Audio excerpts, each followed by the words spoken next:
बिस्मिल्लाहिर्रहमानिर्रहीम। अस्सलाम वालेकुम नाज़रीन। दुबई और यूएई की ताज़ा तरीन न्यूज़ अपडेट्स के साथ एक बार फिर हम आपकी खिदमत में हाजिर हैं। ये न्यूज़ आपको पहले की तरह ही दिन के आगाज़ से पहले और वक्त से पहले ही सेंड की जा रही है ताकि आप उस दिन के आगाज़ का सही तरीके से अंदाज़ा लगा सकें। और अगर आप चाहें तो ये न्यूज़ अपने दोस्तों और रिश्तेदारों के साथ भी शेयर कर सकते हैं ताकि उनको भी यूएई और दुबई में होने वाली ताज़ा तरीन न्यूज़ अपडेट्स का सबसे पहले पता चल सके। तो आज की जो हमारी फर्स्ट न्यूज़ अपडेट है वो वीज़ों के हवाले से है। एक बार फिर यूएई गवर्नमेंट ने वीज़ों के हवाले से एक ताज़ा तरीन न्यूज़ अपडेट जो वो शेयर की है और इस बार उन लोगों के लिए ताज़ा तरीन न्यूज़ अपडेट है जिनके वीज़े जो है मार्च और अप्रैल के महीने में ख़त्म हो गए थे। तो उन लोगों के लिए एक ताज़ा तरीन न्यूज़ अपडेट यूएई गवर्नमेंट ने ये शेयर किया है कि जिनके वीज़े मार्च और अप्रैल में ख़त्म हो गए थे तो उनको सिर्फ 1 महीने का टाइम जो वो दिया गया है और वो इस 1 महीने का टाइम भी 12 जुलाई से मुकम्मल तौर से स्टार्ट हो गया है।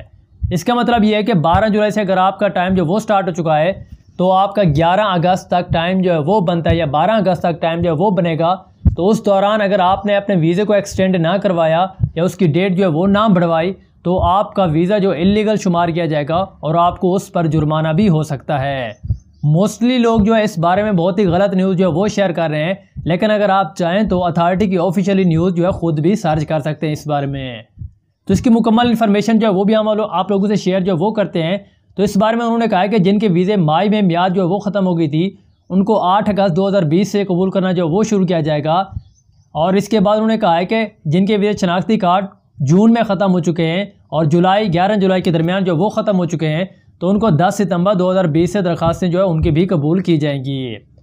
और इस बारे में उन्होंने कहा है कि इसके बाद खिदमात मराकज़ बाकायदगी से खुले रहेंगे और आप जो है आपकी दरख्वास्तें मुकम्मल तौर पर कबूल की जाएंगी। इस बार में फेडरल अथॉरिटी बराए शनाख्त एंड सिटीजनशिप यानी कि ICA ने मियाद ख़त्म होने वाले रेजिडेंसी वीज़ा और इमारात के शनाख्ती कार्ड को मरलावार तजदीद के लिए दरख्वास्तें जो वो मसूल करना शुरू कर दी हैं, जो कि इतवार 12 जुलाई से मुकम्मल तौर पर उन्होंने कबूल करना शुरू कर दी थी। तो इस बारे में मुतअद्दिद इमारात के सियाहों जिनके विजिट वीज़े 1 मार्च के बाद ख़त्म हुए हैं उन्हें मुल्क से बाहर जाने या जुर्माने से बचने रहने के लिए नया वीज़ा हासिल करने के लिए 1 माह की रियायती मुद्दत जो है वो दे दी गई है। तो इस बार में फेडरल अथॉरिटी बराए शनाख्त एंड शहरी यानी कि ICA के तर्जमान ब्रिगेडियर खामिद सलगाबी ने हाल ही में एक टीवी इंटरव्यू में कहा था कि 30 दिन की रियायती मुद्दत जो है 12 जुलाई को शुरू हो गई थी, जैसे कि हमने आपको ऊपर ही बता दिया था। और ये बात मुतअद्दिद अरब इमारात की काबीना की मियाद ख़त्म होने वाले वीज़ा और शनाख्ती कार्डों की खुदकार तौसीक को 31 दिसंबर तक मनसूखी के फैसले के बाद जो वो सामने आई है। और इस बारे में एक ताज़ा तरीन न्यूज़ अपडेट जो वो शेयर करते हैं कि बहुत सारे लोगों ने उनके टैपिंग सेंटर या उनके वीज़े के ऑफिस से जाकर जो मुख्तलिफ सवाल जो वो पूछे थे तो उसके जवाब में भी यूएई गवर्नमेंट ने एक ताज़ा तरीन न्यूज़ अपडेट जो वो शेयर किया है वीज़ों के हवाले से कि अगर आप यूएई में रहते हुए भी नया वीज़ा जो है वो लगवाना चाहते हैं, विजिट वीज़ा लगवाना चाहते हैं या कोई किसी और किस्म का वीज़ा जो वो लगवाना चाहते हैं तो आपको किस किस्म के प्रोसेस से जो वो गुजरना पड़ सकता है। तो इस बारे में यूएई गवर्नमेंट के जो सवालात हैं वो भी आप लोगों से शेयर करते हैं और इंशाल्लाह आपको उससे भी बहुत सारी इन्फॉर्मेशन जो है वो देखने को मिल सकती है। तो नंबर 1 पर सवाल ये था, क्या मैं ऑनलाइन तरीके से नया वीज़ा जो है वो हासिल कर सकता हूँ, विजिट वीज़ा? तो इस बारे में यूएई गवर्नमेंट ने कहा है कि नहीं, ट्रैवल एजेंट के ज़रिए आपको नया वीज़ा जो है वो लेना होगा या आप टाइपिंग सेंटर के ज़रिए भी नया वीज़ा ले सकते हैं। तो नंबर 2 वाले सवाल में उन लोगों ने कहा है कि नए विजिट वीज़े की तौसीह क्या होगी। तो इस बारे में उन्होंने कहा है कि मुल्क के अंदर आने वाले विजिटर्स को 1 या 3 माह की मियाद के साथ विजिट वीज़ा हासिल करने की इजाज़त होगी, वो हासिल कर सकते हैं। और इसके तीसरे सवाल में उन्होंने कहा कि अगर मैं नया वीज़ा जो वो हासिल करना चाहूँ, विजिट वीज़ा, तो उस पर मुझे कितना खर्च आ सकता है।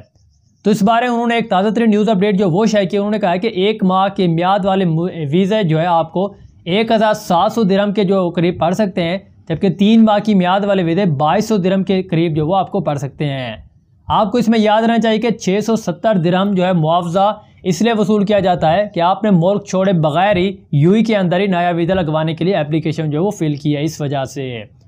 एक और सवाल में ये पूछते हैं कि अगर मैं मनसूख इकामती वीज़ा पर हूँ तो क्या मैं विजिट वीज़ा के लिए दरख्वास्त दे सकता हूँ? तो इसके जवाब में उन्होंने सिर्फ लिखा है कि जी हाँ, आप बिल्कुल जो है वो दरख्वास्त दे सकते हैं। और इसके बाद वाले सवाल में वो कहते हैं, क्या मैं अपना सियाती वीज़ा किसी रिहाइश गाह में तब्दील कर सकता हूँ, यानी कि रेजिडेंस वीज़ा में तब्दील कर सकता हूँ? इस बारे में उन्होंने कहा है कि जी हाँ, आप तब्दील कर सकते हैं अगर आपकी वीज़े की किफ़ायत करने वाला कोई मुलाजिम या आजिर जो आपको मिल गया है। यानी आप कर तो सकते हैं अगर आपका कफ़ील जो है, आपने नया कफ़ील जो वो रख लिया है या आपकी मुलाजमत जो है वो हो गई है, आपको आजिर जो वो मिल गया है। और इसके बाद उन्होंने कहा क्वेश्चन में कि बग़ैर जुर्माने के मुल्क से बाहर निकलने की आखिरी तारीख जो है वो कब है। तो इस बार उन्होंने कहा कि ICA ने मुल्क से बाहर जाने के लिए विजिट वीज़ा रखने वालों के लिए 12 जुलाई से 1 माह की रियायती मुद्दत जो वह दे दी है। और लास्ट सवाल में उन्होंने कहा है कि हद से ज़्यादा एक्सपायर वीज़ा पर कितना जो वो खर्च आ सकता है। अगर मैं हद से ज़्यादा रेजिडेंसी इख्तियार करता हूँ, एक्सपायरी डेट जो होने के बाद भी रह जाता हूँ, तो मुझे कितना जो है जुर्माना हो सकता है एक दिन के हिसाब से। तो इस पर यूएई गवर्नमेंट ने कहा है कि इमिग्रेशन कवायद के मुताबिक विजिटर्स को रोज़ाना ओवर स्टे जुर्माने के तौर पर DH 100 दिरहम जो है वो वसूल किया जा सकता है। इस बारे में पहले जो न्यू अपडेट थी उसमें सिर्फ आपको 225 दिरहम जो वो पहले अदा करने पड़ते थे और अगले 6 महीने तक 25-25 दिरहम जो वो देने पड़ सकते थे। लेकिन आज वाली जो ताज़ा तरीन न्यूज़ अपडेट जो वो आई है उसके मुताबिक ये है कि ओवर स्टे की सूरत में आपको 100 दिरहम का जुर्माना भी देना पड़ सकता है अगर आपका विजिट वीज़ा जो है एक्सपायर हो गया है। वाज़ेह है कि ये न्यूज़ जो है सिर्फ विजिट वीज़ा वालों के लिए, यानी कि विजिट वीज़ा जो है मार्च और अप्रैल में जो ख़त्म हो गए थे। इसके बाद रेजिडेंसी वीज़ों के हवाले से एक ताज़ा तरीन न्यूज़ अपडेट है वो कि उसकी डेट जो थोड़ी ज़्यादा है, लेकिन उस बारे में हम किसी और वीडियो में आपको मुकम्मल तफसीलात जो है वो देंगे।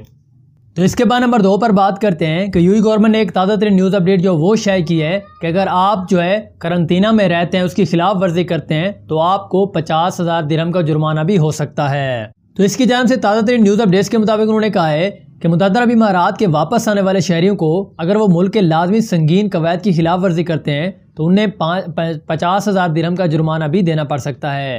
तो इस बारे में national emergency crisis and disaster management authority यानी कि NCEMA के मुताबिक मुतअद्दिदा अरब इमारात में वापस आने वाले तारिकीन वतन मकीनों को लाजमी तौर पर मुल्क की लाजमी संगीन खतूती हिदायत पर अमल करना होगा, वरना उन पर एक भारी भरकम जुर्माना भी ऐद किया जा सकता है। और इस बार में कबीना की करारदाद नंबर 17 के बाद और कोविड-19 फैलने के बाद काबू पाने के लिए जुर्माने के नफाज से मुताल्लिक ताज़ा तरीन न्यूज़ अपडेट्स के मुताबिक और करारदाद नंबर 38 के मुताबिक उनको 50,000 दिरहम जुर्माना जो है अदम तामील पर होगा।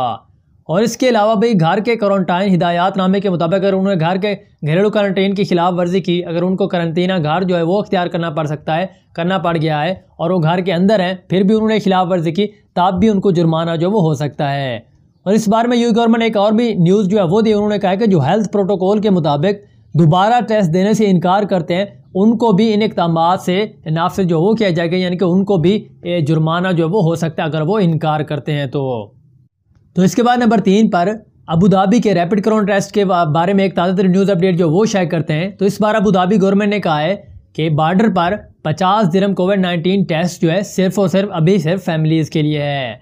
इस बारे में एक सीनियर अहदेदार ने बताया कि दुबई अबू धाबी बॉर्डर पर स्क्रीनिंग की एक नई सहूलियत जो कोविड-19 टेस्ट के नतीजे को 5 मिनट में मुहैया करती है, वो सिर्फ और सिर्फ इस वक्त जो है तमाम फैमिलीज़ को कबूल कर रही है, यानी कि फैमिलीज़ के लिए सिर्फ। तो अबू धाबी की एक सरकारी मेडिकल कंपनी जो नए टेस्टिंग सेंटर का इंतजाम संभालने के लिए ज़िम्मेदार है और तामू हेल्थ केयर के तर्जमान अब्दुल्ला ए राशिदी, जांच की सहूलियात फ़िलहाल सिर्फ और सिर्फ ख़ानदानों के लिए दस्तियाब है और ख़वातीन भी इस टेस्ट से फ़ायदा उठा सकती हैं। तो इस बारे में राशिदी ने कहा है कि तमाम रिहायशियों को कुछ ही दिन में कबूल करने के इंतजाम जो मुकम्मल तौर पर कर लिए जाएंगे।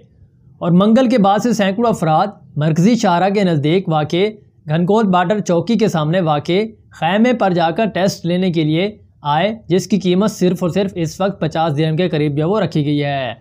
और जो भी अबू धाबी में दाखिले के ख्वाह हैं उसे मनफी कोरोना टेस्ट कोविड-19 का नतीजा जो वो पेश करना पड़ता है और PCR टेस्ट जो कि दीगर सेहत मराकज़ पर दस्तियाब है उसकी फ़िलहाल कीमत जो है 370 दिरहम जो वो रखी गई है। तो लेज़र पर मबनी इस नए टेस्ट का जो कि तेज़ रफ्तार और सस्ता है का ऐलान जो है गुज़िश्ता हफ्ते दुबई और अबू धाबी के दरमियान सफ़र को आसान बनाने के लिए हुकाम ने किया था।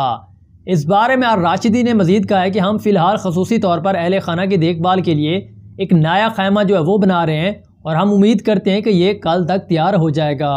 और फिर मौजूदा खैमे में दूसरे रिहायशियों का इस्तेमाल करना शुरू हो जाएंगे जो कि इस बारे में टेस्ट जो है वो कराना चाहते हैं। तो इस बारे में अहदेदार ने बताया कि बुध की शाम तक एक ऑनलाइन एप्लीकेशन सिस्टम जो है वो भी शुरू किया जाएगा और रिहायशियों को मरकज़ में जाने से कबल पेशगी तकरीरों की ज़रूरत भी होगी, यानी कि उनको पहले जो है बुकिंग करने की ज़रूरत होगी। तो इस बारे में एक ऑनलाइन निज़ाम जो है मुतारफ़ करवाया भी गया है। अगर आप जो है इस बारे में टेस्ट जो है वो करवाना चाहते हैं तो आपको सबसे पहले उनकी ऐप पर या उनकी जो वेबसाइट है उस पर जाकर जो है सबसे पहले बुकिंग करनी होगी।